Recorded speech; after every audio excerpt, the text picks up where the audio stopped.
අපි මේ ලෝකේ ලෝක දහම නොදැන පැනවීම් කරගෙන ඉන්නවා. ඒ පැනවීම් කියන්නේ අපි හිතින් හදාගෙන එක දේවල්. දැන් මම දිනකොට හදිස්සියකට ගෙදරකට ගොඩ වුණා. ඊට පස්සේ ගෙදර අම්මයි පුතයි ගෙදර කට්ටිය හිටියා. ඉතින් අම්මා පුතාගේ කොණ්ඩේ වැඩි කියලා කොණ්ඩේ කපන්න ඕන කියලා කියනවා. හේතුව අම්මා ටීචර් කෙනෙක්. ඒකට ස්කූල් කට් එක පුතාට ඕන කියලා.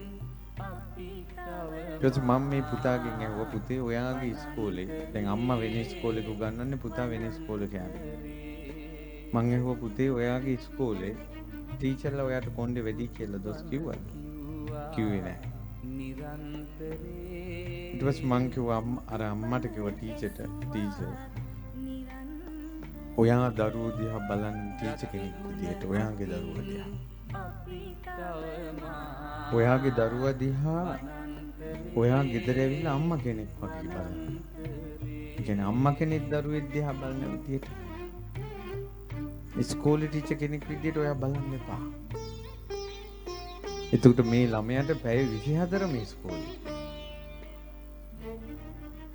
එතකොට මේ ළමයාගේ කොණ්ඩේ වැඩි කියලා ඔයා ওই දුක් වෙන්නේ ඔයා ටීචර් කෙනෙක් විදියට හිතන නිසා.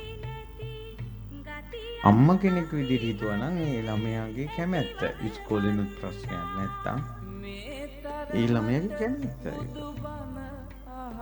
පොඩි කොල්ලෝනේ. ඉතින් ඒක තේරුණා අම්මලාට. ඔන්න ඔය ප්‍රශ්නේ තියෙනවා සමහර තාත්තලා පොලිසිය මට්ටමින් ගෙදර ෆැමිලි එක දිහා බැලුවොත් එතකොට ඒ ළමයිටත් දවසින් යම් ප්‍රමාණයක පොලිසියෙම ඉන්න වෙනවා. හැමදාම.